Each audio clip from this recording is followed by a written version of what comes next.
أعوذ بالله من الشيطان الرجيم بسم الله الرحمن الرحيم نبی علیہ الصلوۃ والسلام سے ایک صحابی نے فرمایا یا رسول اللہ صلی اللہ علیہ وسلم میرے سے گناہ ہو جائے، فرمایا توبہ کرو اللہ معاف فرمائیں گے، پھر ہو جائے فرمایا پھر توبہ کرو اللہ معاف فرمائیں گے، آقا پھر ہو جائے فرمایا پھر توبہ کرو اللہ معاف فرمائیں گے، پھر ہو جائے فرمایا بندہ توبہ کرنا چھوڑ جائے گا، رب کریم معاف کرنا نہیں چھوڑیں گے۔ وہ ایسا کریم رب ہے۔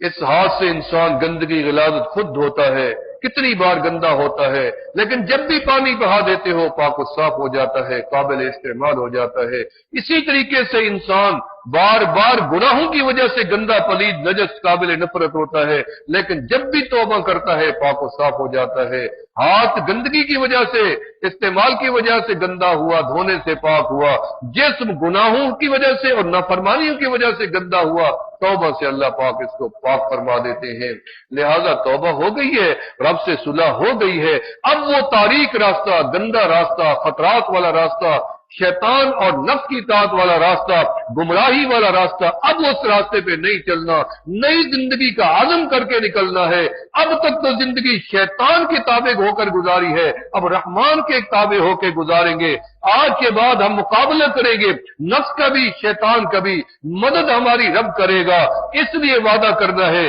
کہ نماز نہیں پڑھتے تھے، آج کے بعد نماز نہیں چھوڑیں گے، داڑھی نہیں رکھی تھی، آج کے بعد داڑھی نہیں کٹوائیں گے۔ پہلے داڑھی کٹوا کے لوگوں کو دکھاتے تھے، اب داڑھی رکھوا کے لوگوں کو دکھائیں گے۔ پہلے سنت کے خلاف چلتے تھے، اب سنت کی غلامی میں زندگی گزاریں گے۔ پہلے شریعت کا مقابلہ کرتے تھے، اب شریعت کی تابعداری میں زندگی گزاریں گے۔ آج کے بعد وعدہ کریں، حقوق العباد ادا کریں گے، صلہ رحمی کریں گے، دلوں کو پاک کریں گے، صلح میں پہل کریں گے، اور تمام قسم کے خرافات، بدعات، رسومات کے خلاف جہاد کریں گے۔ اپنے آپ کو بھی برائیوں سے بچائیں گے، عزیز و اقارب کو بھی بچائیں گے۔ جہاں بری مجلس ہوگی اپنے آپ کو اس سے دور رکھیں گے، جہاں نیک مجلس ہوگی دور بھی ہوگی تو چل کے جائیں گے۔ اس طریقے سے نئی زندگی کا عہد کریں، پتہ چلے کہ ہم تبدیل ہو کے آئے ہیں، پتہ چلے کہ ہماری صورتیں تبدیل ہو گئی ہیں، پہلے کچھ تھا اب کچھ ہو گئے ہیں۔ جب نبی علیہ الصلوۃ والسلام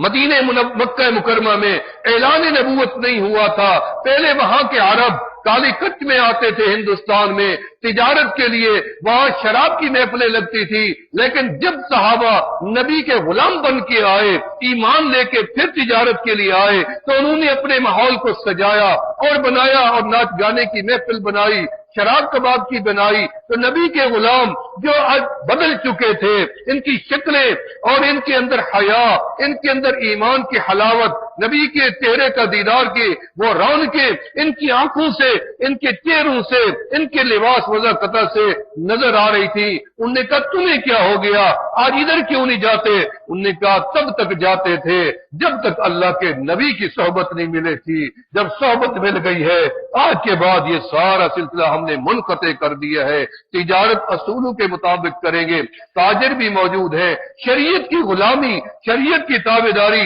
شریعت کے اصول کے مطابق تجارت کریں، اپنے معاملات بھی شریعت کے مطابق ڈالیں، اور جو دین کے مراکز ہیں، جو ہمارے تبلیغ کے مراکز ہیں، جو ہماری خانقاہیں ہیں، جو مساجد ہیں، ان کے ساتھ اپنے آپ کو جوڑ کے رکھیں